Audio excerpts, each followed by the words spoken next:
This is The Trend, where you'll get an enlightened perspective on trending news and topics with amazing commentary. And today we got a very interesting episode as we discover or talk about a lot of different topics that have been going on recently, including sports for the first time. Yes, I can talk about stuff that's not controversial. Well, actually, this probably still will be controversial, but it will be a lot of fun. With that said, this is the first episode where I'm actually going to have a guest to discuss these topics with.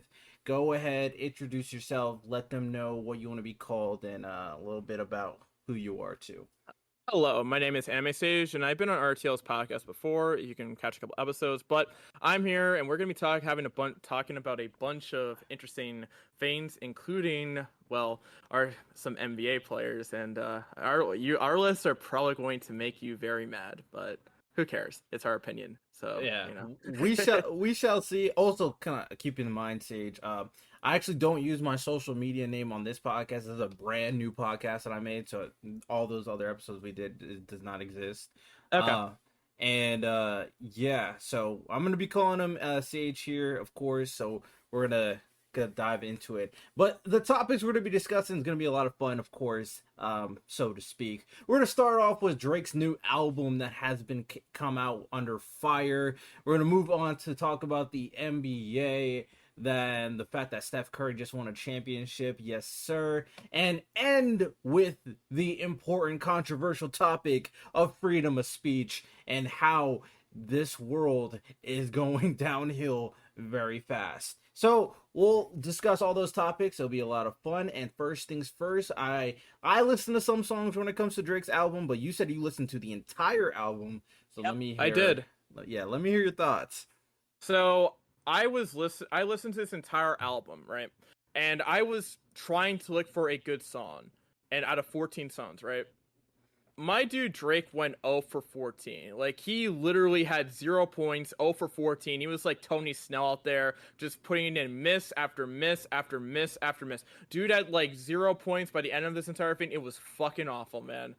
I literally songs like Falling Back and like Currents were just like absolute garbage. Certain samples that he had on stuff like, I don't know, Jimmy's Cook, for example, or it was like pretty good at first, but then he ruined it with a beat change, and that's what he kind of did throughout the entirety of the album.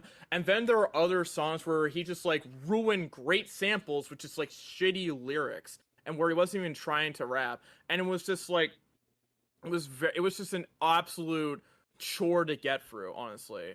I think an example of this was like Overdrive. I liked the sampling a little bit, and like he just kind of ruined it with like really really mediocre lyrics. Not even like something average that I would expect from Drake, just like below average lyrics.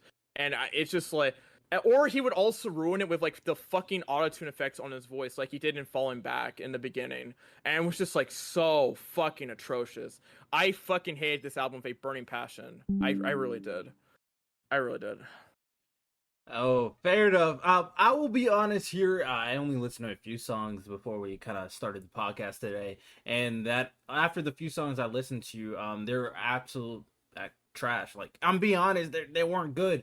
It just really the only thing that was kind of stand outish to me when from the songs I listened to is it's good background music because I don't have to pay attention to what the guy is saying. Like, I just can have it in the background and just not pay attention because it's like Sage brought up a good example when we were talking earlier. It's kind of like elevator music, Yeah. It's one of those musics that probably be good to study with. They say it's good to study with music that has no kind of dynamicism. I don't think that's the right term, and it's kind of steady, calming, soothing. So from the songs I listen to, it's pretty calm. But in terms of music, I'm gonna put on my main playlist. Yeah, that's not gonna happen. That's definitely not gonna happen. When's the last time Drake put out like some good music?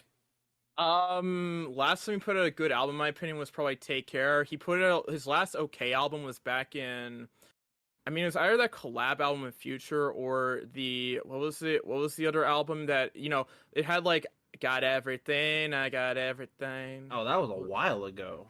Yeah, Jeez. yeah. It was like, honestly, not a Drake has not had a good album ever since that point in time. I mean, I his mixtape More Life was okay, but after that, but that's again not that doesn't really count as an album. It's a mixtape. Then yeah, he released stuff like Scorpion and fucking Certified Lover Boy and Yeah. all this other shit, and just like I just can't listen to this shit, man. It just gets worse and worse, and like and somehow, by the way, I didn't like Scorpion at the time, but somehow Scorpion is better than the music has been releasing now currently, such as his more recent mixtape, and then like Certified Lover Boy, and now honestly, never mind. And I hated Scorpion, and yet that album is somehow better than these past two albums. He's been taking L's since 2018. That's unfortunate. I mean, I'm not a big Drake fan, so I don't really care, to be honest. For me personally, I think he put out some good music, but if I'm like ranking the top rappers, I never really put him up there. He's just one of those like iconic, very very popular, knows how to make music type of rappers. Other than compared to like lyricists I would go to for example. But Drake does make some good music, but the last few albums definitely weren't it. So I don't know. This older generation's kind of like Kanye, Drake, even my boy Eminem. It's like, hey, it might be up. The what is it? 2000s generation, the 2000s, mid 2000s, 2010s generation. It might be up, bro. I'm gonna be honest. Eminem has put out better albums than what Drake's been putting out recently. Oh yeah, for sure. And I actually like Music to Be Murdered by, honestly, but that's just me. I think my bigger problem is the fact that like Drake is like not really like again. Another one was Tie That Binds. He had that irritating ass autotune that ruined a really good sample. And then there was Liability, which is literally a slowed down reverb song that you see on YouTube, but it's actual garbage. This album was a fucking mess to get through, and I wish I could. And I'm glad I was able to wash my ears out by listening to Logic's new album, Final Days. Logic brought up. Oh yeah, I did see something on social media about Logic bringing out more music. Wait, I definitely like some of the Logic songs, so I might be on the lookout for that. As you can tell, Sage here is a big Drake fan. He's naming these songs off the dome. For me. I'm not even a Drake fan. I just listen. I just am pretty good at. I just like. I'm a bigger Kanye fan, but like I still want to at least hope that Drake can actually release some decent music, and he just can't. I mean, even like Certified Lover Boy had some good songs, like Way Too Sexy, because Future went off on that song, but it was like he just hasn't been the same. So yeah, that's everything we got in terms of the Drake album. Very short segment, because the chunk of what today's podcast episode is going to be is about the NBA Finals. It's about Stephen Curry and where he belongs in the top 10 of all time. Now, I personally did a top 12 because I think there's 12 players where the argument really lies in. So I'm going to be discussing 12 players, but you know the gist of it, of course. And before we even dive into that, Steph Curry winning the finals. Did you have the Warriors winning? Yes, I did, and I wanted them to win because fuck Boston. What about the beginning? I had the Warriors winning at the beginning of the playoffs. I made 2 brackets. I had them winning both brackets. I was between Phoenix and Golden State, but then Luka, the Mavericks. The Luke Mavericks were just punched the fucking Suns in the mouth, and man, I knew the Warriors were gonna make it to the finals after that, because I didn't think the Mavs matched up that well from a team perspective, but I'm pretty happy the Warriors won that championship because fuck Boston. I don't have a huge hatred for Boston, but I will say I've been rooting for the Warriors since the beginning. Stephen Curry is my favorite player in the NBA. People are surprised by this, of course, sometimes when I talk to them, of course. And give me 1 second. I'm about to put these dogs away. So yeah, for the most part, people are surprised I'm a Steph Curry fan. Very simple. I keep on telling people it's very simple. Used to be a Lakers fan, not because I undoubtedly like the Lakers. It's because I was a Kobe Bryant fan, rooted for the Lakers. And then after Kobe retired, I became a Paul George fan, but I still kind of rooted for the Lakers.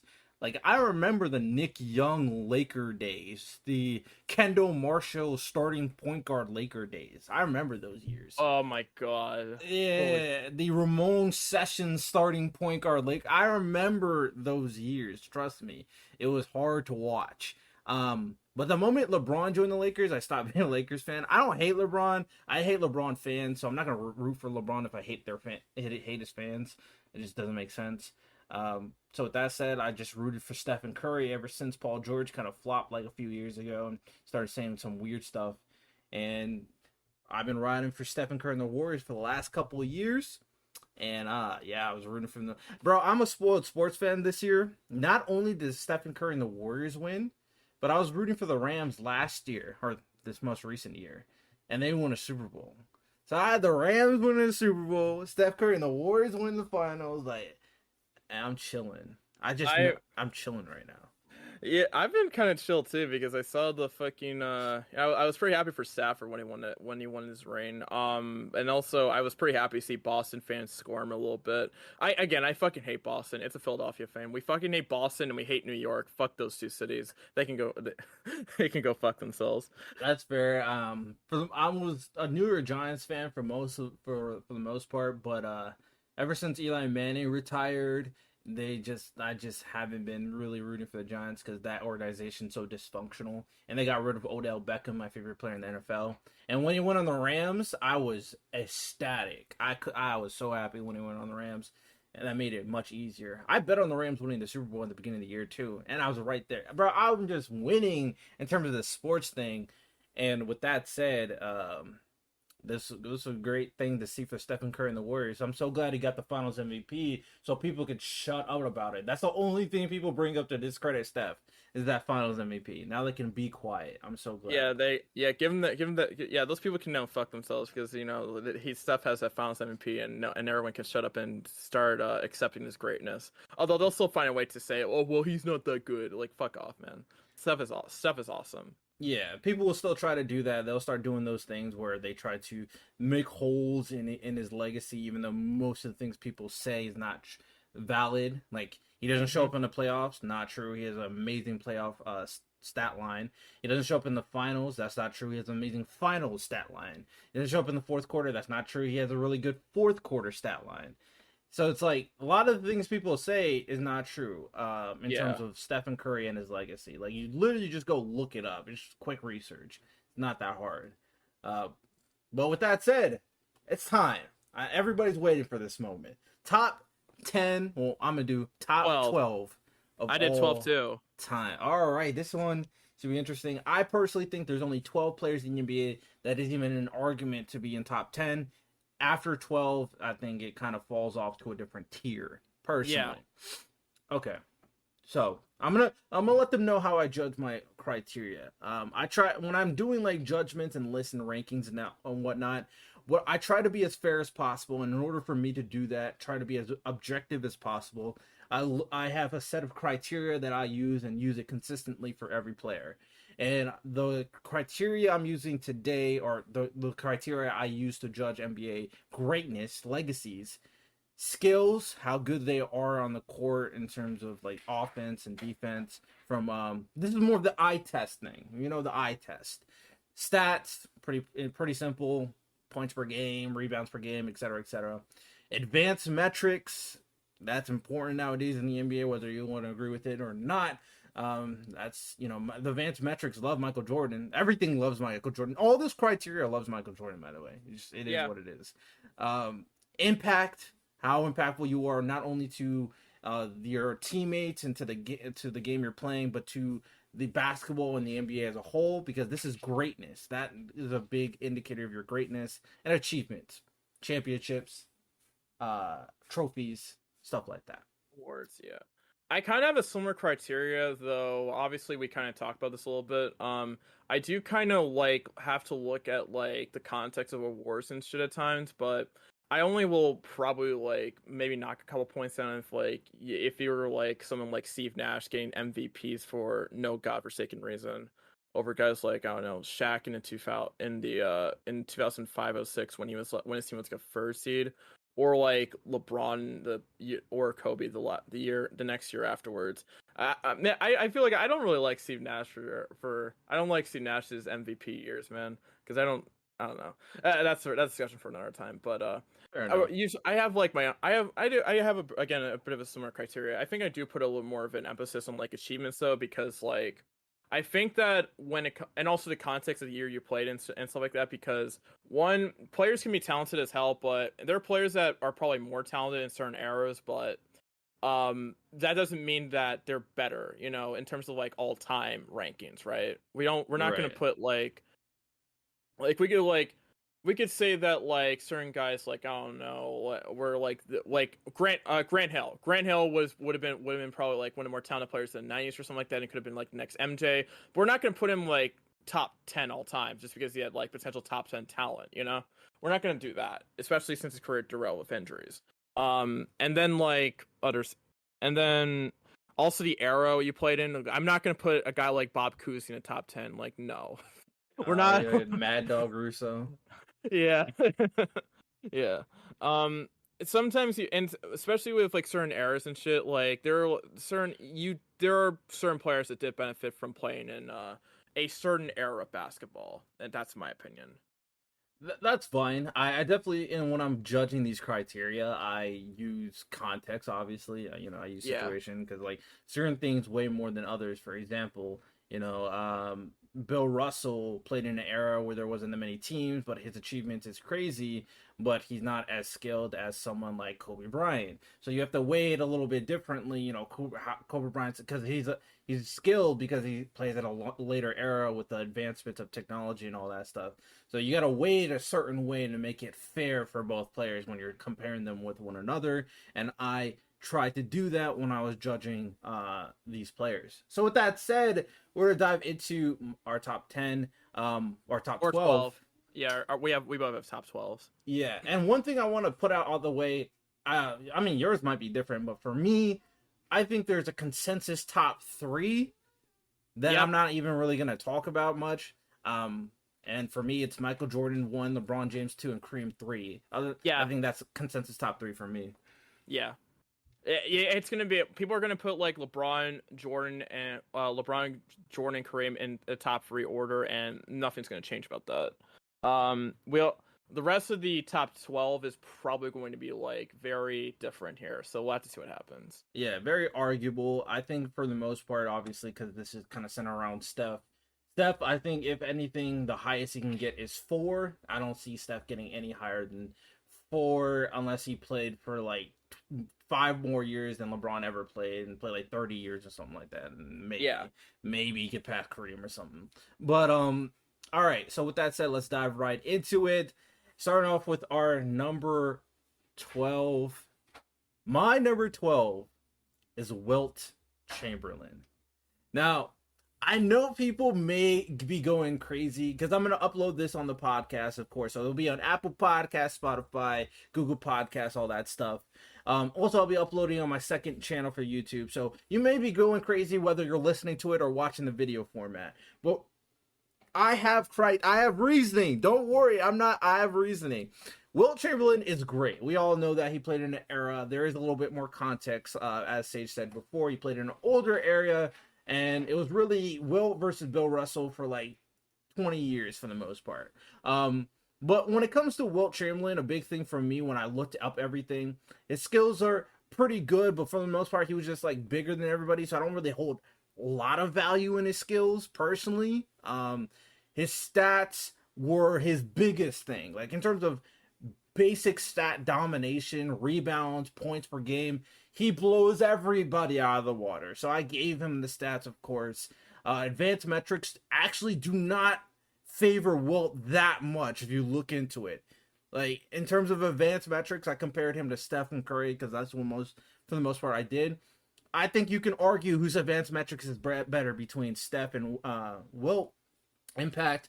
I mean, I think Wilt was the number 2 of the old era, but I don't think you need, other than his stats, I don't think he's that impactful, especially in comparison to a lot of these other players. And his achievements, I mean, he only won 2 championships and got hella overshadowed by Bill Russell. So, you can't, he's a top 12 player. His achievements are there, but they're not as crazy as some of the top echelon achievements that you may be considering. So that's why I have Wilt number 12. Who do you have number 12? Shaquille O'Neal. Interesting. Okay. All right. I can see it. All right. Go for it. Yeah. Yeah, so honestly, I had to choose between who is number 12 and number 11, and I'll reveal 11 as time when we get to that, but for 12, but I end up leaning towards Shaq at number 12, mostly because of the fact that one, I kind of find Shaq to be a slight underachiever. I mean, he didn't really try, and it was still a top 12, maybe potential top 10 player of all time. That's not the only reason. I feel like Shaq at times, when he benefited a lot from having Kobe on the side. I mean, both need each other obviously, but I also think that this And Dwayne Wade. and Dwayne Wade and his fourth championship, I think Dwayne Wade did more of the heavy lifting that time. But Shaq, the other third reason is because I find the number 11 player to be a bit more impactful just based off an achievement standpoint. And I mean, this player doesn't really have as many, championships, obviously, but was really, really damn good back then. I couldn't put him higher than 11 though, but for Shaq, I just felt like my number 11 player was a lot more impactful during his time, especially when he kind of changed up his game a little bit later on. That's fair. That's fair. Were you about to say something else? Nothing. We can move on to number 11. Okay. Well, before we do that, I might as well pull up the basketball, because I have all the basketball reference pages up, so I might as well pull that up real quick. In regards to Wilt Chamberlain, like I said, like his stats are very dominant, of course. He's also way bigger than everybody at the end of the day. Like, I'm taking it into context, but like he just got completely overshadowed by Bill Russell at the end of the day. He still was impressive. 4-time MVP, 10-time All NBA, 2-time champ, and 2-time defensive player, all defense. But in terms of the top 12, you're going to need more than even that type of achievement resume to really kind of stand out.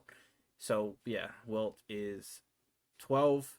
Now, number 11, I feel like is a lot more controversial. As I said before, I think Wilt Chamberlain is really carried by the fact that his stats are so dominant, averaging 30 points a game in his career and 22 rebounds, basically.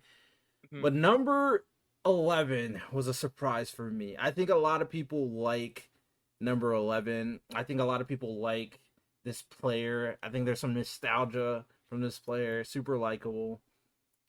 Tim Duncan. Oh my god. Tim Oh my god. Okay, well we got a bit of a massive difference in our top 10 potentially. Holy shit. Yeah, we definitely do. So, like I said before, I was comparing a lot of these players to Stephen Curry, because the whole point of me doing my top 12 is to figure out where Steph places on the top 12. And when I was looking at Tim Duncan's resume, and when I think of like Tim Duncan in terms of his skills, like he's pretty good at defense. No, he's a really good defensive player, of course. And his offense is very fundamental. I mean, he just knew what to do when he was on the court. I think that's definitely more of a mindset. Mr. Fundamentals, man. Mr. Fundamentals. Mr. Fundamentals. When I looked at his stats, though, his stats was actually not that mind-blowing for like a top 12 player of all time. His playoff and his regular season stats was just like not crazy. Like, I compared his stats to like Stephen Curry. Stephen Curry kind of blows him out of the water if you really look at it. Even in field goal percentage, Steph beats him. I think that's pretty telling. I'm not even trying to hate on Tim Duncan. I'm just trying to be like honest on what I saw. To impact Tim Duncan, very good. But I mean, even like 30 years from now, I don't know how impactful Tim Duncan really is, other than just, I think Greg Popovich. Tim Duncan is the star of the Spurs, but I think when you think of the Spurs, the first person you think of is Greg Popovich, not Tim Duncan. Really good player, though. I mean, that's why he's in the top 11 for the most part. But his achievements is crazy. Tim Duncan's achievements for sure is absolutely insane. Let me look at it real quick. I think he dwarfs Steph in terms of his achievements. He's a 2-time MVP, 15-time All NBA, 15-time All Defensive. That was a big thing, bro. Every time he made an NBA All NBA, he made an All Defensive team, 5-time champion, so 3 times Finals MVP. So I got Tim Duncan, number 11. Number 11 is Wilt Chamberlain. Okay, so we both have Wilt not making the top 10. Okay. Yeah. again, I can't. Will's achievements kind of like stood out to me, and especially with like a lot of the books you kind of hear about him and how people viewed him was like pretty interesting to me. I feel like Will, especially in today's league, could probably be insanely impactful. But honestly, with Wilt, especially with the change he made with being more of a playmaker, they made later into his career. He's able to get some championships, and honestly, again, I just think that Wilt just all time, just worthy of a top 10 spot. But I have him 11th all time. Okay. But yeah, number All right. 10. Fair enough. Fair enough. Well, number 11. Number 10, I actually have Shaq. So, like, I didn't have Shaq as very high. I think Shaq was pretty good. We already talked about Shaq a little bit. His achievements are pretty good. His impact is there for being like he's more the reason why his impact is great is more so is off the court stuff though, which is kind of weird with Shaq. Like he been in movies. He's in terms of music. He's been in the music game. He's a big like personality and comedian. I think that's more of his impact in terms of like national intention, but in terms of NBA stuff, I don't think his impact is as great as some other players. Um, his stats is pretty Yeah. good. Advanced metrics are pretty good. They're not as good as I thought they were gonna be, considering how dominant Shaq was. But like, if you really look at it, it's like, okay, all right, it's pretty good for what it was. Very dominant player. Won championships with Kobe. Won championships with Dwayne Wade, and then didn't really do much of that. Had a very long season. Uh, couldn't shoot at all in terms of free throws. So yeah. Yeah. So my 10th spot is Hakeem Olajuwon. Okay, all right. I But think I'm the Shaq best. and Hakeem are definitely those two players that will always be arguable. Yeah, I have Hakeem over Shaq because I think Hakeem was better defensively. I think he also might have been a better shooter than them. I have to double check that in terms of free throw percentage. But then again, Hakeem was like, Hakeem. I'll have to double check that though, so don't quote me on that. Hakeem free throw percentage. But yeah, multiple time defensive player of the year winner, 2-time MVP. And overall was a guy that literally carried like scrubs to the finals and just like won. And like maybe I shouldn't say scrubs all that much because some of the players like you guys got like an older Clyde Drexler in with the second championship, but he was carrying like a roster full of like role players to the finals because all of them gelled well together. But Hakeem was one of the main reasons why they won that championship. Yeah. Honestly, I don't know. I should probably say is that like if Ralph Sampson had stayed healthy, that team Hakeem probably could have won a championship earlier. That's how disastrous Ralph Sampson's injury was to the Rockets. Fair enough. I'm not mad at this placing because I actually have Hakeem number 9, so I'd like right one spot more for me for Hakeem Olajuwon. When I looked into his career, he definitely noticeable. Sure, you could argue that he couldn't beat MJ. I mean, nobody could beat MJ, so I guess I don't. That's not really a detriment to Hakeem Olajuwon at the end of the day. He has the rings, he has the MVPs, All NBA. In comparison to Shaq, like his defense is far superior and his offensive skills is far superior. Shaq is just like way bigger, but what Hakeem is actually able to do both on the offensive defensive side of the on the court is far more impressive in my personal opinion. Um, and there are certain stats that like heavily favor Hakeem. When I was comparing Hakeem and Shaq to Steph, it was all like very similar in terms of like all of them how they compare to one another. And the biggest deciding factor for me in terms of like Steph in a lot of these situations is how impactful he is. So Hakeem, Shaq, arguable who's better between the two, but I got uh Hakeem number 9. All right. Okay. So at number 9, I have Bill Russell. Okay. Yeah. I can't. I Again. Well, Bill Russell, 11 championships, multiple time MVP winner, and other and stuff like and other stuff like that. But I think, and I have to put value there, especially and lock him in the top 10. But I can't put him any higher above other players because of the era that he played in. Again, I can lock him in the top 10, but it's just like the era he played in with higher pace, and the fact there was only like 8 teams, and the fact that there wasn't really a lot of room for there was, how do I say this? There, the fact is that it's just like the main thing I have to put Bill Russell under is that like I don't think he had the best offensive game. He was a defensive monster, but I don't think he was great offensively in terms of skill set. And also I just again like his era is just like, and the teams that he were on just kind of make me realize that like Bill Russell was kind of benefited a lot from that a lot, but Bill Russell's still a great player. It would be interesting to figure out. I wonder how good he would be in this era, but at the same time, who knows? But because like certain players are gonna grow up. If Bill Russell was like born into this era, he probably would have learned how to shoot the free ball. Honestly. Oh yeah, I mean the thing is when we start putting players in different eras, you always have to take in consideration what they're gonna grow up knowing, Mm-hmm. and Bill Russell's gonna grow up in this era knowing who like someone like Akeem will be, knowing someone like Shaq would be, and knowing someone like Ben Wallace would be. So I think Bill Russell would have been perfectly fine, considering how dominant he was. Uh, all right, so that was your number 9. Ain't mad at it. With that said, finally number 8, my man Wardell Stephen Curry is number 8, and at first, like after he won the finals, I thought he was just gonna be 10. But after when I broke all these stuff down, he ended up number 8 in front of like the 4 players I just mentioned. And it's unfortunately all of them are centers, but like when I really looked at it, as I said, it was pretty comparable to like Shaq and Akeem.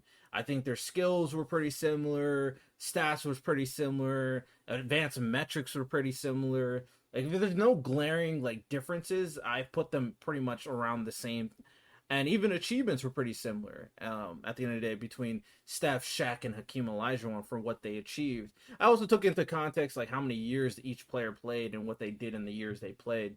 The deciding factor between Steph, Hakeem, and Shaq is Steph impact. Like I said, that's a metric that I'm using. And Steph is arguably one of the most impactful players in NBA history. And that's part of his absolute greatness is how he changed the game of basketball. People undercut how his stats is like Steph's stats and advanced metrics are insane. So that's why he compares to people like Hakeem and Shaq. But what he has that they do not have is the impact that Steph brings on the court and the game of basketball. Period. They just do not have that same level of impact. Yeah. And then obviously I've got to compare him to Wilt. Wilt, like I said, mostly basic stats. Steph kind of kills him in skills. Wilt was a pretty good defender, but obviously not the greatest defender. Like if people try to argue, I think it's more of a stat sheet stuffing thing. Wilt beats him in stats. Advanced metrics is actually very similar between Steph and Wilt. Steph beats him in impact. Achievements are very similar, and like I said, Steph got skills. And then Tim Duncan was kind of like a wreck. Steph had better skills, in my opinion, in terms of what he could do on the offensive side of the ball. Tim Duncan is definitely more of a defensive-oriented player, but I definitely think he's more of like a fundamental team player. I don't hold Tim Duncan in high regard in terms of skill. Stats, Steph kills Tim Duncan in terms of stats. Like just look it up. Points per game, free field goal percentage, like even like you compare like his blocks to Steph steals. Steph averages like 1.7 steals per game. That's really good for his career. Steph kills him in impact. So yeah, you had to go in a little bit more with Stephen Curry because this is what it's about. So Steph Curry, number 8, and then me explaining why people are above him will come later. Number 8 for me is Larry Bird. Okay. All right. Larry Bird, obviously one of the greatest players of all time, a really great sharpshooter, and it was part of one of those great Celtics teams back in the 80s. You know, I think that's fair. You know, I think that's a fair placement there. I think the real explanation is going to be why I have a certain player above him soon, but you know, or a certain player above 3 other players, but you know, that should be interesting to talk about. I'm sure. All right, moving on to my number 7 is actually Bill Russell. Number 7, Bill Russell. Choosing between Bill Russell and Steph is actually very hard for me because, like, initially I thought it was going to be, oh, yeah, Steph in front of Bill Russell. But then I looked at Bill Russell and what he's done. Achievement, Bill Russell destroys Steph. in achievements. Like, that's unarguable. He's won 11 championships. Keep in mind, Bill Russell played 13 years. I know eras, all that, regardless, this is stuff he's done, so I can't take it away from him. It's one aspect of it. He's played 13 years and won 11 championships in those 13 years. Also, in those 11 years when he won the championship, he was also an 11-time All-NBA, 12-time All-Star, 5-time MVP, which is more MVPs than Wilt Chamberlain. And it's just crazy how much he achieved in that span. His achievements were absolutely insane. And then I expected his stats to not be that crazy, but when I compared his stats to like Steph obviously has some offensive stats, but like Bill Russell's offense wasn't bad by any means. It was pretty good actually in terms of what he did offensively on the court. And he was efficient enough. Even he got plenty of rebounds. Obviously, he got plenty of blocks. Obviously, advanced metrics, I gave it to Steph, of course. Impact is actually very similar in my opinion. Bill Russell is also one of the more impactful players of the game. Like winning 11 championships. Bill Russell's literally the Finals MVP is named after him. Like Bill Russell's impact is there. It's unarguable. And then Bill Russell, in my opinion, is just as good as defense as Steph is on offense. And I think Steph's defense is just as good as Bill's offense. So I think their skills have kind of like cancel each other out. Yeah. So with that said, they're pretty even, but I think the achievements Bill has compared to Steph put him above Steph, even though Steph's advanced metrics is better than Bill, but actually not by that much. So I've got Bill Russell ahead, number 7. Number 7 for me is Kobe Bean Bryant. Okay. Yep. 5 championships, 1 MVP. Probably should have won more. One of the greatest players of all time. R.I.P. to Kobe Bryant. He was a really great defender. He was one of the better shot creators of all time. And I think people at times were growing to disrespect him for a while until like after he died, which kind of sucks. But that's a discussion for another day. But Kobe Bryant, multiple time All-Star. He's got the All-Star appearance. He's a 2-time scoring champion. He made like 12 all NBA defensive teams. I think he's a worthy addition at number 7. Okay. I'm actually not mad at that, especially considering I have Kobe number 6. Ooh. So, I'm not mad at that. We're pretty close in that. I do have some bias towards Kobe. Kobe's my favorite player of all time. But he almost did not beat Steph in terms of who's better all time because I looked into it, obviously. Like I said, I had a little bit of bias. Steph's currently my favorite player. Kobe's my favorite player of all time. So they're actually pretty close in terms of favorability. But once I broke it down, it got very interesting. In terms of advanced metrics and stats, Steph kind of beats him a little bit, but they're very close. So I kind of put them, like, they're pretty even. Like, people underrate Steph's stats. It's actually crazy how good he has been since he's played in the NBA. His stats and his advanced metrics is actually really good. It compares to like a lot of the players we've already talked about. So yeah. The stats and I'm also mentioning that I'm including the playoffs. So it's not just his stats and advanced metrics in the regular season. No, this is the regular season and the playoffs. And in a lot of the cases, the playoff numbers for Steph goes up, even though people don't want to admit that, but that is the truth. So with that said, their stats are pretty even in terms of advanced metrics and stats. Impact was very interesting, but I gave it to Steph anyway because like he revolutionized the game, and at the end of the day, no matter how popular Kobe is, he's still Michael Jordan 2.0. So yeah. But I gave Kobe Bryant skills. Kobe Bryant is one of the few players I would say for sure he's more skilled than Steph. What he's able to do on the defensive side of the court and the offensive side of the court. Like, if he grew up in the Steph Curry era, he would be a better three-point shooter. He would work on it. Yeah, obviously. Dude's filthy. Mama mentality. Exactly. Mid-range, post-game, three-pointer, driving to the lane. Great finisher, everything, man. He can do everything on the court. That's why his skills, he got it. And his achievements. So this is where Steph can potentially eventually trump Kobe. Longevity and achievements. Because Kobe, like you said, 5-time champion. Like, one-time MVP, 18-time All-Star, 15-time All-NBA. He never will do anything in terms of all defensive. Like Steph's not a defensive player, but if Steph like wins another championship or wins another MVP, the argument who's better between Steph and Kobe gets very interesting.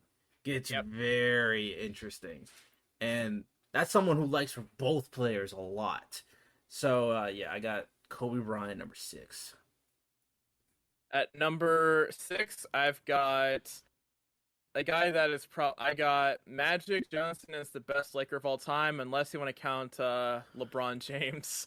No, if anybody ever does that in any argument, they immediately disqualify them. Yeah. But Magic Johnson, it's hard for me to figure out who was probably better between the two, but I think Magic with the amount of Magic does have an advantage to MVP, so I don't think he probably should have gotten some of those, but I just felt like Magic had a bigger impact on the court. I mean, like the dude was like playing center at one point. Like he was so versatile as a player. He was a great playmaker. He made his teammates a lot better, and he was probably one of the main reasons. He was one of the main reasons why the Lakers became a powerhouse again, because Kareem by himself wasn't really cutting it at all. Yeah, that's very fair. I have Magic a bit higher, so I'm gonna save. I'm telling you now, I was surprised how good Magic actually was when I looked into everything, and I'm gonna give him his credit. But another player that I was also surprised for my number 5, I believe. Number 5, right? Yeah, number 5.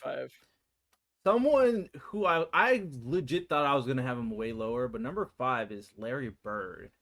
Damn! Larry Bird. Once I looked into it, I'm like, bro, Larry Bird is nice.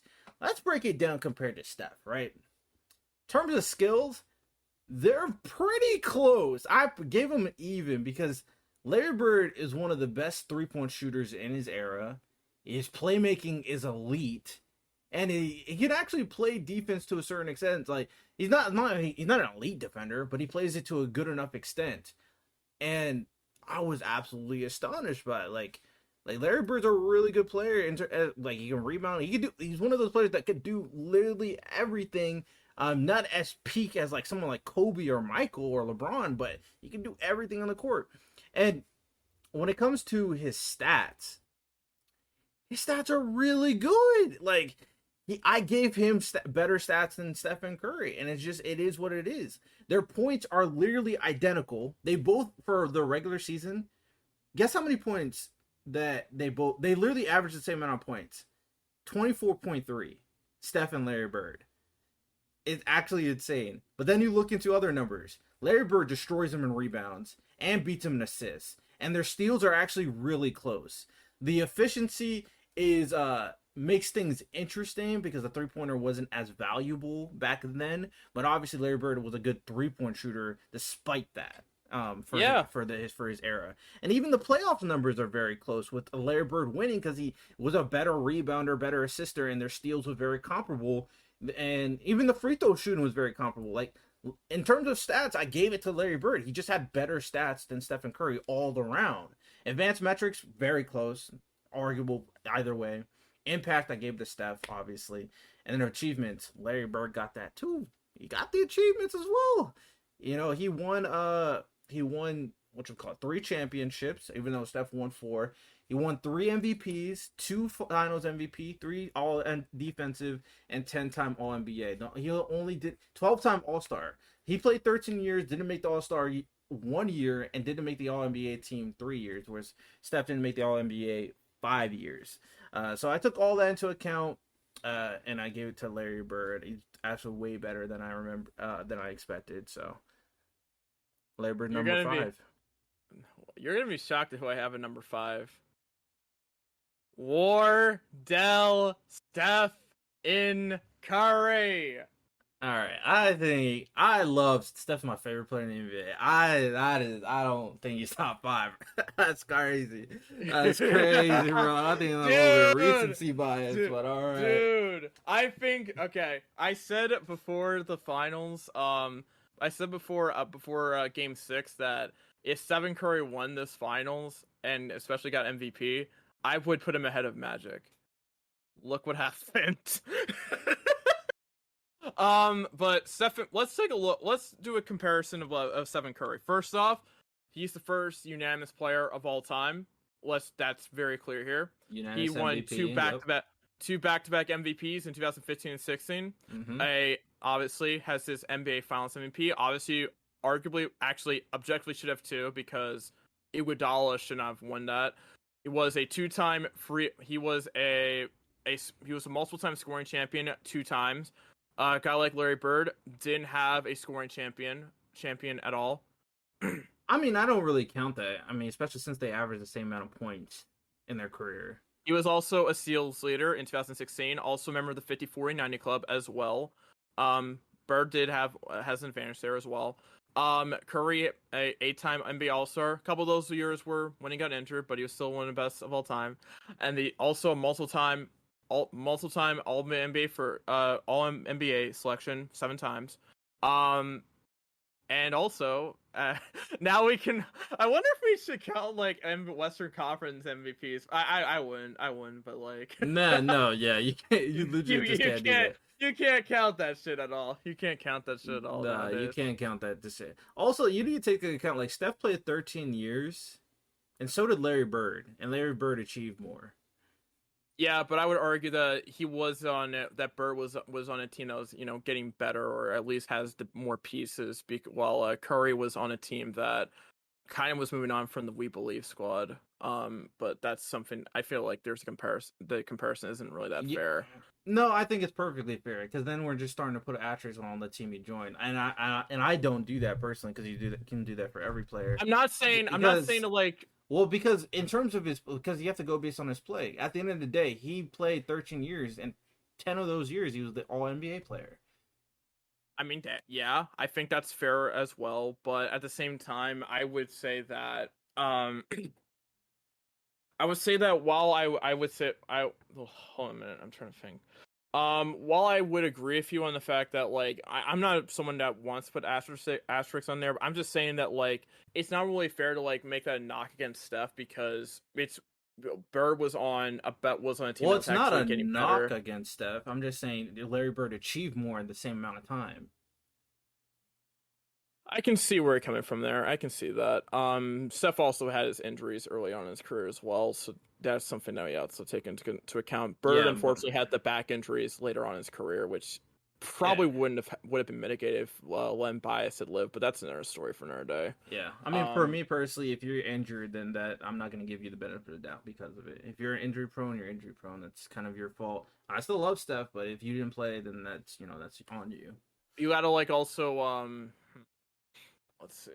And I also do have to consider impact as well because again, if it wasn't for Steph, I think that I think this ended up being like one of the more deciding factors because of how much Steph like impacted the game from from like how every team now has to like put out a bunch of 3-point shooters, how valuable shooting is nowadays in the NBA, and obviously Steph has probably been one of my favorite players, obviously, so I might have a slight bias as well, but.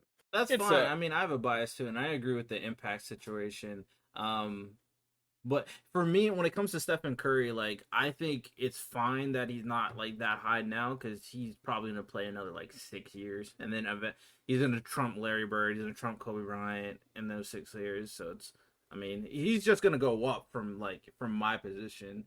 Yeah, he's 34 now. He could probably play like another 3 or 4 years.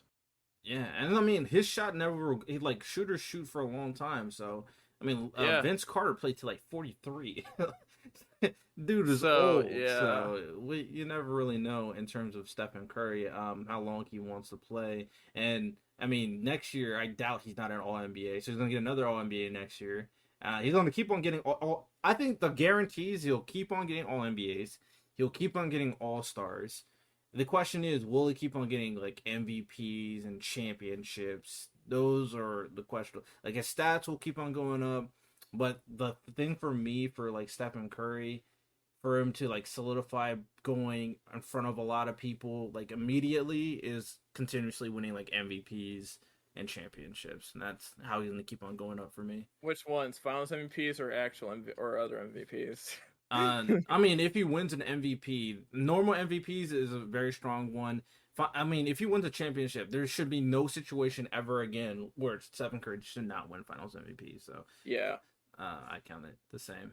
But all right, with that said, let's move on to my number Or 4, Magic Johnson. so you're gonna yeah, okay, makes sense. Makes sense. I can see that. All right, so again, this is another one of those situations where I was surprised how good Magic Johnson really was. And again, I'm comparing him to Steph Curry because that was the point of the podcast episode. In terms of skills, I said they're about even because even though Steph Curry is an amazing shooter, Magic Johnson was also amazing playmaker, like and arguably the best playmaker of all time. Where Steph's arguably not arguable, he is the best shooter of all time. In addition to like Magic Johnson can do other stuff on the court. He can play defense at times. I mean, he played center. He literally was playing center and playing the center role and being dominant as a center. He had the post game. He has the finishing ability. I think their skills are pretty on par with one another in terms of what they both can do.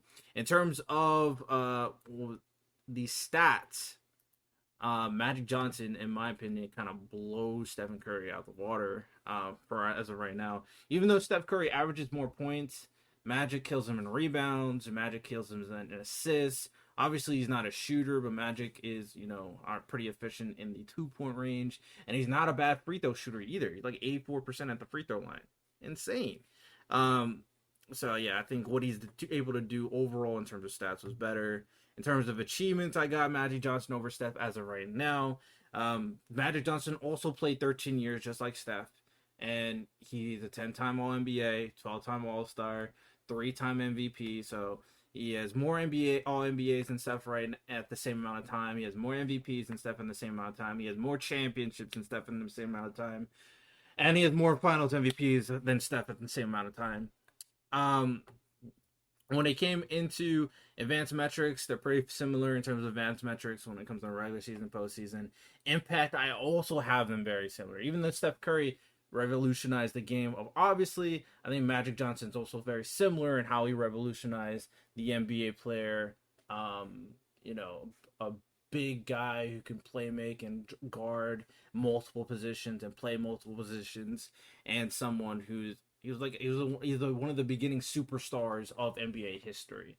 So, yeah, I got Magic Johnson number 4. How good he really was is definitely shocked me when I looked into it. I was like, okay, Magic, you're kind of like that, huh? All right. So yeah, that's my number 4. Number 4. I'm going to redeem this player because I think you're slandering him so hard with that number 11 placement. Number 4 is Tim freaking Duncan. Oh my god, bro. I don't even want to disrespect Tim Duncan, but 4 is crazy. 5 championships, 3-time NBA Finals MVP, 2-time MVP, won the greatest defensive player of all time, or at least one of the greatest defensive players of all time. Mr. Fundamentals on offense, one of the great... led a team that had to tank the year prior to a championship, and then has been winning consistently ever since, and literally was carrying Scrubs in his 2003 run to the finals when his team had a rookie Tony Parker, Manu Ginobili, a 1-year Tony Parker, and fucking the husk of David Robinson, one of the greatest players of all time, in my opinion. He'll stay at 4, and he is one of the best players of all time to me. Oh my goodness, I do want to disrespect Tim Duncan, but we are here, so let's talk about it. Okay, so let's compare him to Stephen Curry, right? All right, so the only one that's subjective, in my opinion, is skills. Everything else is pretty standard. In terms of skills, who do you have, Steph Curry or Tim Duncan? Huh? What did you say? Who do you have in terms of skills on the court, Steph Curry or Tim Duncan? It depends on how you define skills, but I would probably give the advantage to Tim Duncan because he's good at rebounding, great at defense, and I do have a value on that. I think Steph's better offensively, and Steph does have a better playmaking. I would probably get. Actually, I'll make that a bit even. I'll make that a bit even. Now I'm thinking about it a little bit more. I'll put him even. Okay, all right. Yeah, fair enough. Fair enough. I'm not gonna. Skills is definitely like an eye testing what you see on the court. And I personally think Steph is a more skilled basketball player. As I said, Tim Duncan is just very smart on the court, but I don't think his skill is that crazy compared to a lot of these other players. Okay. In terms of stats, that's where it does not that's not subjective. So when I looked at Steph Curry and Tim Duncan stats, Steph Curry averages more points, right? Steph Curry, obviously Tim Duncan's not a passer, so you 3 assists per game is pretty decent for what he was. And then obviously he's pretty good at blocks, so 2.2 for his career. I kind of evened out, because like Steph averages 1.7 steals for his career, so I think that pretty much evened out. And then 6.5 assists, and then 4.6 rebounds. I actually thought Tim Duncan would have more rebounds. 10.8 actually surprised me. I thought he would be a little bit higher. And then obviously field goal percentage, I also thought would be higher because this is Mr. Fundamentals, right? So his field goal percentage should be higher, but it's actually lower than Stephen Curry's, which surprised me. Let me look at this. And then when we go to the playoffs, they both get better, so I'll give them that. Pretty much the same situation where Steph is averaging more points, rebounds. He got plenty of rebounds for like 11. Steph averages 5 rebounds and 6 assists. I think that's pretty impressive in comparison. Steals 1.6, and then blocks for Tim is like 2.3. I think that pretty much evens out. And then Steph is also more efficient again in terms of field goal percentage in the playoffs, which also surprised me. I mean, I expected Tim Duncan's numbers to be like much more superior than it was, and considering it wasn't, I had to give it. I think Steph. to be fair, I think I know why his field goal percentage isn't great, because in the beginning they kind of had to spam it to Tim Duncan a lot. No, if you're that good, then that's not an excuse. No, but like a lot of the offense during the 2000s ran through Tim Duncan, so you're obviously going to get more shots up and stuff like that. But especially when you're carrying the likes of a older David Robinson, Tony Parker, a one-year player, and a rookie Manu Ginobili, who obviously aren't ready for the big time. So when you're obviously the main focal point of the offense, you're going to put up more shots, you're going to have probably a little bit more points and stuff like that, but you're going to be less efficient. It's kind of like the same. He got more shots, but still scored way less than Steph. And at the same time, it's like he's your 4th greatest player of all time. So if you're fed the ball as the 4th greatest player of all time, you not making shots is not an excuse in my opinion. You're the 4th greatest player of all time now. You know what I'm saying? I can see where you're coming from, but I feel like we'll just have to leave this to an agree to disagree, because I feel like we'll leave us off to an agree to disagree position. Because, and I want to move on to the top 3 and then eventually get to the other topic at hand. But I understand what you're saying. I have to I want to do a little bit more research into Tim Duncan, also watch some film here, but a lot of his defensive impact was also insane. Again, I would say he's one of the greatest, he's probably the greatest defensive player of all time, if not one of the greatest. But again, that's a discussion for another day as well. Yeah, I mean, Tim Duncan definitely deserves respect in terms of that. That's why in terms of achievements, he beat Steph. For me, that's the only thing I think he does beat Steph in, especially having like a full 19-year career. Yeah, so I think eventually Steph will surpass all that. They already have the same amount of MVPs. Obviously Tim Duncan has more Finals MVPs. He has 15 All NBA. Steph won't touch him in All Defensive. So Steph needs to, if he wins another championship, if he wins another MVP. I mean, I already think he's better than Tim Duncan, but then it'll become a no-brainer. I think if Steph Curry wins one more championship, I would probably have an argument to put Curry over Duncan in my top 5. All right, fair enough. With that said, that's top 4. I mean, we already talked about top 3. I think we have this. I don't know if we have this. I think we have the same one. No, we probably do. We probably do. Michael Jordan, Kareem, 1, 3 Kareem, 2 LeBron. 2 LeBron. Yeah, we're good. Yeah. And all right, so that is the top 12. I have Stephen Curry 8. Sage has him 5 somehow. Hey man, I love Steph. That's crazy in my opinion. Um, You gotta like, I don't know. hey, it is what it is. I love the Steph appreciation nonetheless. So, Eh, uh, with that said, that's our top 12 NBA players of all time. If you guys have your own list, feel free to let us know in the comment section below or the whatchamacallit comment in podcast stuff. So let's move on to the final topic of hand. Let's get a little bit more serious for this one. And that is regarding free speech. That is the main topic in hand for today because there are a bunch of different scenarios that are going on in the world itself that has been challenging the concept of freedom of speech to an extreme level for the most part. Freedom of, yeah. freedom of speech is a central point for the United States of America, and it's supposed to be like a central focus in like all like developed first world countries. But some examples we're about to go over indicates that that essential fundamental principle is getting challenged every single day. So before we go over that, I'm gonna read them off the freedom of speech guidelines, so to speak, so they can hear it. The definition of freedom of speech is pretty self-explanatory, but the guidelines for it in the U.S. Constitution and the different case law that kind of evolved the concept of freedom of speech needs to be known for everybody here.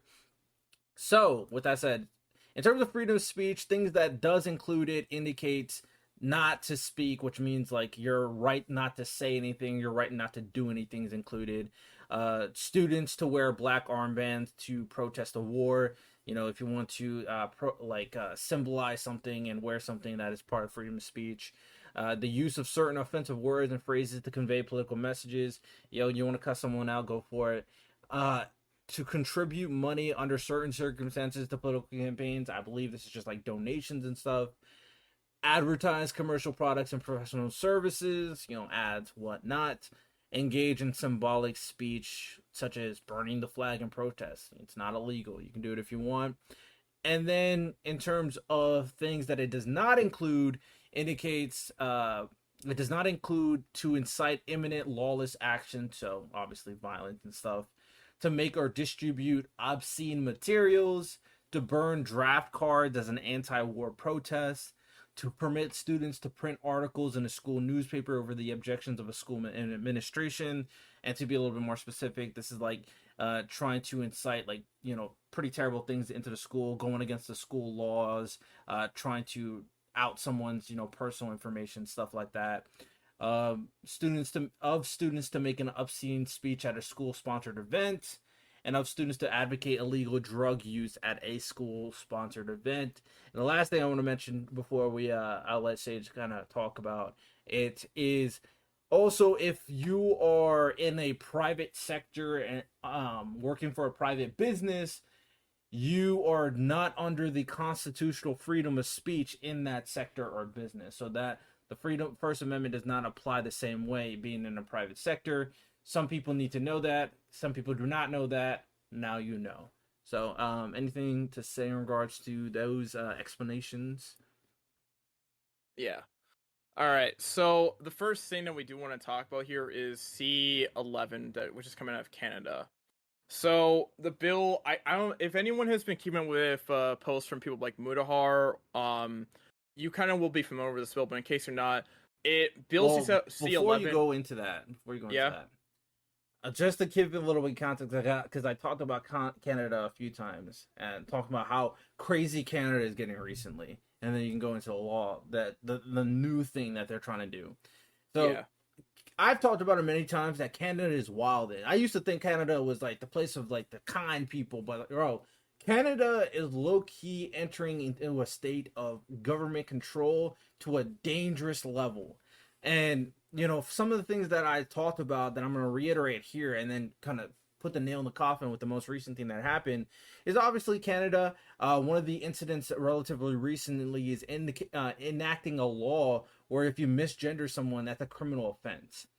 So that's one thing. You just say someone's wrong gender, you can go to jail for it. And that's what happened to a dad who misgendered his daughter. Also, to add on to that, you do not need parental consent for kids to get a like puberty drugs and make a transition. So parental consent is not needed in Canada to do this procedure to kids. Keep in mind, to kids. Bruh. More also from what I've seen recently, I might be wrong, but from what I've seen recently, Canada is also enacting more gun laws to make ARs illegal, as well as like handguns also very sparing, and also if you kill someone in self-defense with a gun, it's also not protected and you can go to jail for it. That So is insane. Canada What the is fuck? wildin'. I'm telling you, if you want to go to Canada, I do not recommend. And especially the COVID stuff recently, they literally shut down everything in like some weird, some weird control type of situation where they shut everything down and kind of put everybody in like martial law, so to speak. And Canada is not the only first world country that's doing this, by the way. But people want to focus on the U.S. Hey, keep your eyes open. But yeah, Sage, go ahead. Keep your eyes open on what's going on. So BC11, also known as the Online Streaming Act, is an updated version of C11, which was introduced last year by former Canadian Heritage Minister Stephen Gilbert. Now spearheaded by current Heritage Minister Pablo Rodriguez, Bill C11 partially fixes some of C10's faults without fixing its core problems. So C10 was something that was introduced last year, and now they're just updating the bill to C11. Bill C11 expands the Broadcasting Act that grants the CRTC regulatory powers over radio and television to cover all audiovisual content on the internet, including content on platforms like TikTok, YouTube, Spotify, and podcast clients. So this will affect any single one of these platforms that post content, like, again, us YouTubers or Spotify people. If you're listening to this on Spotify, hello, shout out to y'all. Or even, again, fucking TikTok. Under C11, all platforms hosting audiovisual content that are not specifically excluded must make financial contributions to produce officially recognized CanCon, currently defined by a 1980s era point system built around legacy media, broadcast media. So, what this means is that you'll have to pay a fucking fee to even like make certain content like on Spotify and shit or YouTube, which is kind of interesting to me. Yeah, for sure. We're about to say something else. So I'm just gonna look for the rest of this, but do you have anything to say? Yeah, I mean, I've watched some videos about it, and I saw some TikToks. There's a content creator who went to one of the courts to talk about this law and tell Congress people to not pass this law. And the basic idea is like Canada wants control of the internet. Like, Yeah. straight up wants control of what the internet does, what people do on the internet, and what influencers do, no matter how big you are. They just want control of the internet, which is crazy. That is crazy. And as you said, like, they're gonna, if you don't abide by their rules, that you can get fined, you can get criminal offense. They want you posting like Canada, like from the perspective of the government. They want you to pass. They want you to do content that the Canadian government approves of. Which is insane because they'll just go back to, because a lot of the stuff that they'll approve of probably isn't stuff that people, or something that people want to watch, probably isn't something that is based around legacy media broadcasts, and especially if it's from the 80s, right?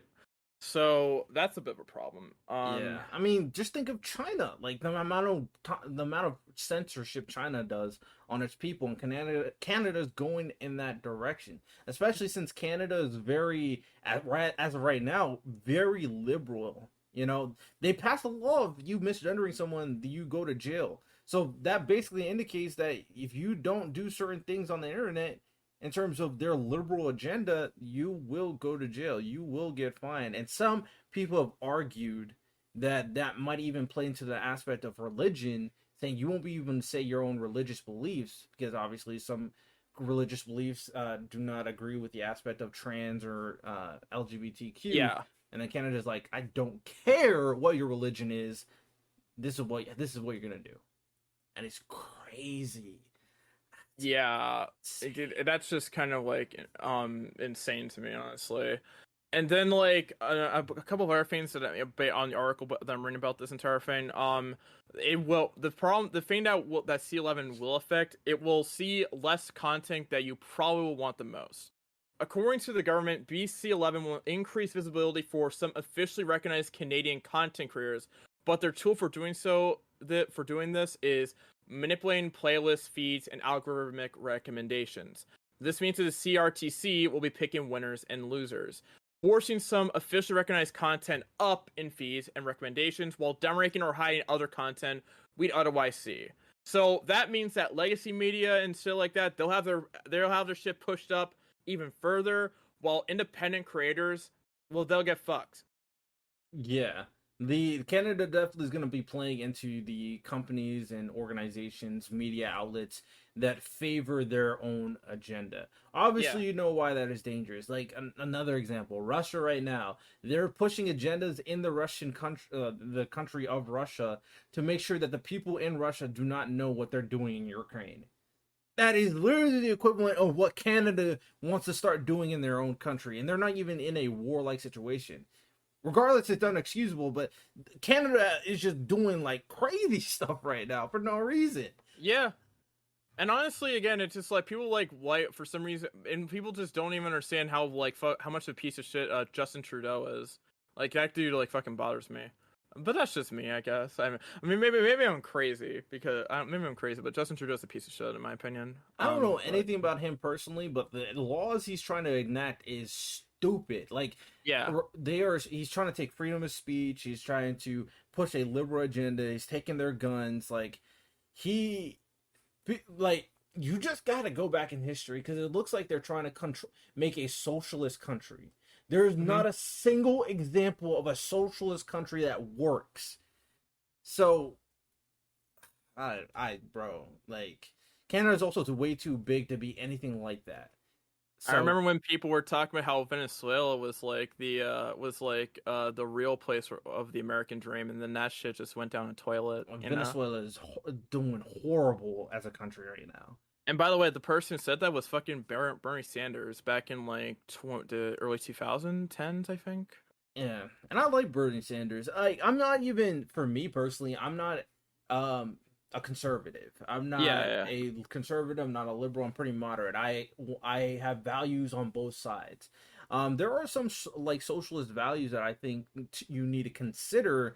It's just like, will it work? And I'm not under the impression just because I want something that I will implement it, because I know that the majority of the people won't make it work. Like, that's not how reality is. There's no reason why socialist policies don't work, because one, you give the government way too much power, and then the wrong person needs to be put in office, and then you have a tyranny. It's literally that simple. That, or they try to do things way too quickly and just put in a lot of money over time. And while you see results at first, eventually the market's just going to crash due to inflation, and then bye-bye. Have a good day. You do not see the long-term impact of what you're doing for the country. That's why, whether people like it or not, checks and balances in America is actually one of the best things that America has done for the government. Yeah. You do not want like quick, like unthinking actions to be implemented. That's not a good thing. Yeah. Man, but if y'all think this bill is bad, wait until we get into the next shit. And this comes from our hood, you know. It comes from a place that gives us the content that we love, you know. Japan. We love Japan, right? We love anime and shit, right? I don't think we can like this though. Oh my god. Japan makes online insults a crime that can earn a year in jail. Let me repeat that. Japan made a law that will make online insults, not like threats, not violence or shit, insults a crime. See, yeah, this is also, like, again, this is another aspect of how freedom of speech is being challenged in these developed countries. Like, these are developed modern countries like America. And now, I will say in this situation, at least they have a cause and effect thing, whereas Canada just wilding. Like, apparently, a person known as Hana Kimura committed suicide due to cyberbullying online, and because of that, these laws were implemented. Now, obviously, cyberbullying is not good, and one thing I will say in terms of cyberbullying is I do think because of people's need to be on their internet, there needs to be a realization to teach people that you can step away from the internet. But like people think that's Yeah. not a thing. You literally can just block people. You can block certain words. Like for example, for me on social media when I'm on Twitter, when I'm scrolling through my timeline, there's a few things I do. One thing I do is I mute certain words. For example, if I don't want to see OnlyFans stuff on my timeline, I'm gonna mute OnlyFans so I don't never have to see it. Yep. So also you can manage your social media where you don't receive any notifications or messages from people you do not know. Yeah. So it's just like simple things that can prevent you from seeing the toxicity on their internet, and it's just that people act like that it's impossible to escape from it, even though it's like very simple fixes. There are like simple fixes, and while people probably shouldn't be insulting everyone online, but again, Japan is not targeting cyberbullying; they're targeting fucking online insults. Insults. This is not like they're not targeting cyberbullying; they're targeting insults, which can land you potentially up to a year in jail. That is like an overreaction to something like this. And yes, Hana Kimura's death, it was fucking tragic. She shouldn't have to commit suicide. But this law is something that should not be a thing. It just shouldn't. It just shouldn't. Yeah, I 100% agree, especially when you take into consideration how easily that these type of things can be manipulated. Like I mean, I gotta use Yeah. examples so everybody understands where we're coming from because we live in America, and if I'm being honest, a lot of people are very sensitive, and a lot of people will take some obvious thing as such as like um, okay, even though people think it's harsh nowadays, but you call someone overweight online, they go like, "This is bullying." It's as simple as that. Even though you just call them overweight, if they may be overweight, just because you call someone overweight doesn't mean I'm going to be a year in prison. That is insane. Again, these are also just words, and freedom of speech is about like being able to say anything, but also being able to, the internet more so than any place, being able to filter the stuff you see. Yeah. And people are becoming more and more sensitive nowadays. Like it's not getting better; it's getting worse. So at a certain point, they can extend something like this and manipulate it any way possible. And there's really not much you can do about it because when it comes to bullying, there's no objective measure of bullying.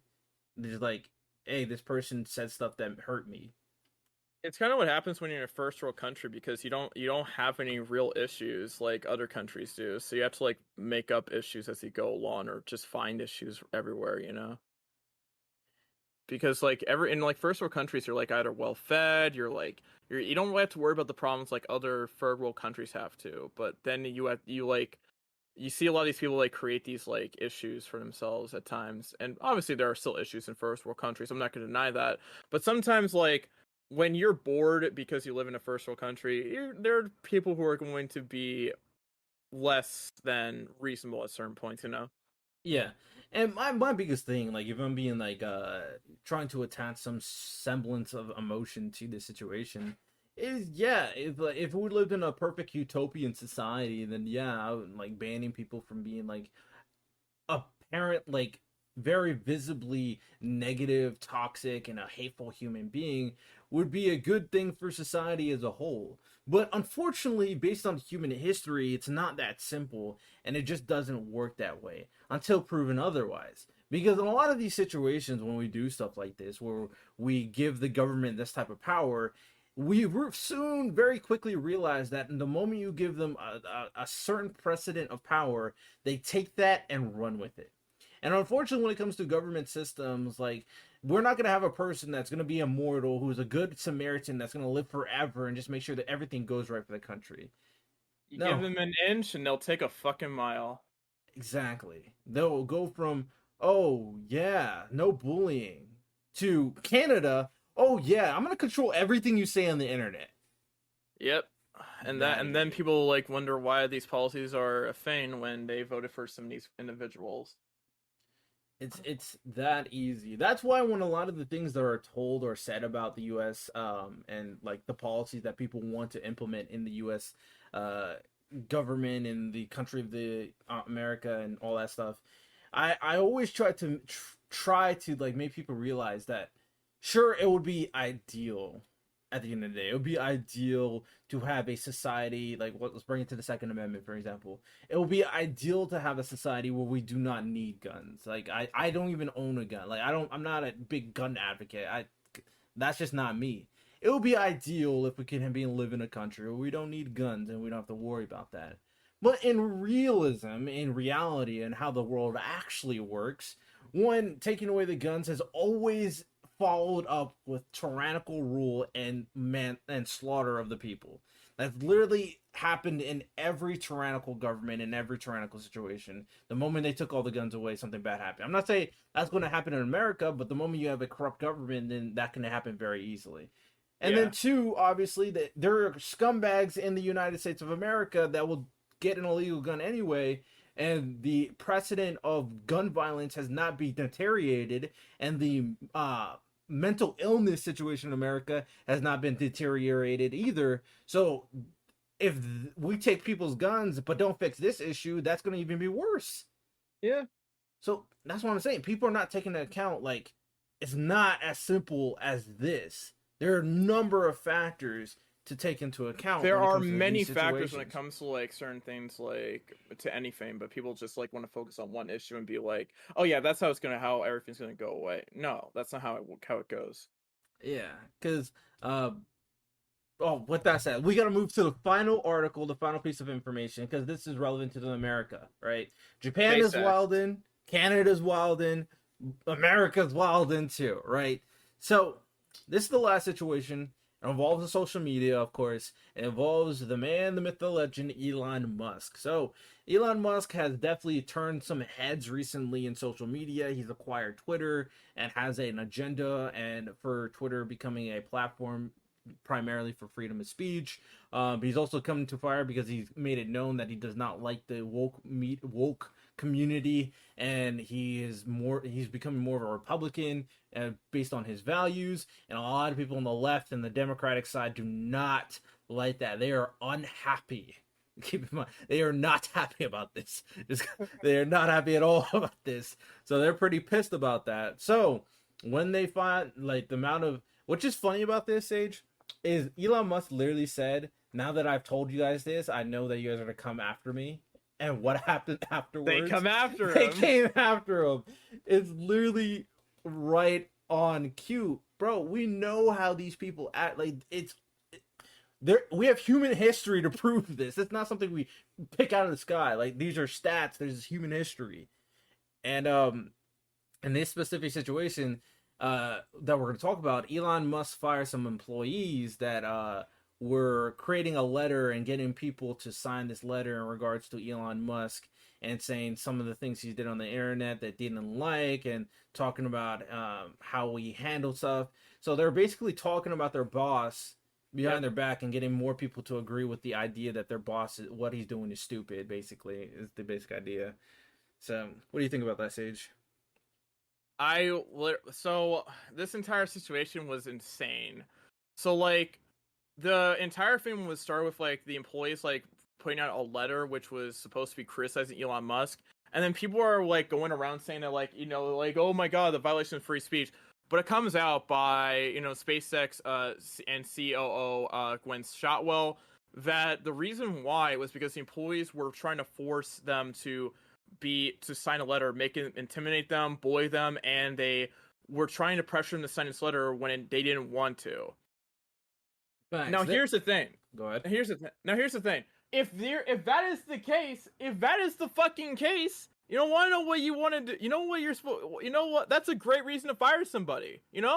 Because like if you're like harassing employees to like sign something that they don't want to sign, and you're interrupting and you're making a hostile work environment, yeah, you're gonna get fired. You're gonna get fucking fired. It's in any business. It's not okay to like I don't know what other like place like has this type of shit where you can like see employees act like this entitled and be like, oh, like we got fired because freedom of speech and stuff like that, and trying to find a contradiction with Elon Musk. That's not the case, because because this is something that anybody would get fired over if you're making a hostile work environment by like intimidating, making people uncomfortable, and all this other shit. That's what happens. Yeah, and you also got to remember at the end of the day is this is slander to your boss. They are slandering their boss and trying to spread this information about their boss on their workspace. And as he said, being very toxic, ruining productivity inside the workspace. As Sage just said, that is not a thing. Like, what business have you ever worked at where you can just go like, "Oh yeah, my boss sucks. You saw what he did? Yeah, he's kind of an idiot." It's not a thing. That's literally just not a thing. I don't know any business that just allows stuff like that to happen. You usually hear that from like in like private shit, but not when you're like when someone's like talking to their like when someone's complaining about their boss at like home. I've had that many times. But like a fucking like but fucking at work and like trying to say, "Oh yeah, you agree with me on like how bad my boss is?" Like sign this letter and fucking that doesn't happen. That doesn't fucking happen. Right. If you have a complaint about your boss, the normal procedure is going to HR about it. So I don't even know what their intention was for signing this. Like, what is this letter going to do at the end of the day? And when it comes down to it, something people need to consider is that, as I said at the beginning, if you work at a private sector, freedom of speech is not a given right, period. The moment you sign a contract to a private business, you're under the rules of that private business. And we don't even agree with this rule. Like, even if this wasn't the case, this wouldn't kind of defy any limits of freedom of speech because you're ruining the work environment. But even if that, regardless if that's the case or not, you're working a private business. And people trying to compare this to Twitter, saying how Elon Musk wants freedom of speech on Twitter, is absolutely ridiculous, especially considering that eventually Elon Musk wants to make this Twitter a location where everybody's allowed to say what they want, as a social media platform where the only purpose of the platform is expressing ideas, period. It's not a whole business where we create models of rocket ships. It's literally about being able to express yourself. Yeah. So people, the narratives that people try to create, and even if I say this, I'm gonna repeat myself. I'm not a conservative. I'm not a Republican, but I see it way more as of the last few years on the left and the woke community trying to cancel people, demonize people, spread false information. I just see more of it on your side, and that's just the truth. You're obviously gonna see crazies, but like in like any side. But the problem is that like Twitter has been predominantly leaning left a lot more, and or other social media sites like that. And what ends up gonna happen is that you give a lot more of these crazies a fucking megaphone. You know what I'm saying? So Facts. yeah. Yeah. So that is freedom of speech. People are trying to attack freedom of speech even in America, and they really want freedom of speech to be kind of limited, and that's never gonna happen. For the most part, America better not ever let that happen. We ain't Canada and we ain't Japan. We ain't gonna let that happen. So let's hope that stays that way in regards to the freedom of speech, the First Amendment at the end of the day. So yeah, any final thoughts before we wrap it up?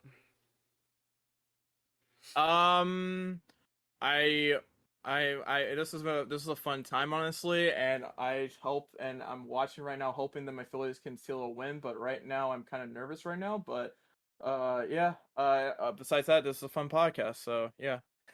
All right, sounds good. I'm not a baseball fan, so I don't really pay attention to what happened. Although I couldn't speak for a second. Although I was born a Yankees fan for the most part, so if the Yankees succeed, I will be 3 for 3 in major sports. That's for sure. So with that said, hope you guys enjoyed this episode of the podcast. If you guys are listening, of course, make sure you rate it 5 stars on Spotify or Apple Podcasts.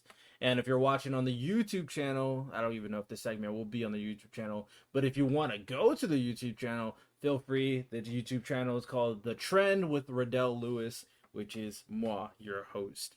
Keep on, we're going to grind daily content, by the way, so make sure you check it out for daily content of the greatest conversations on the platform.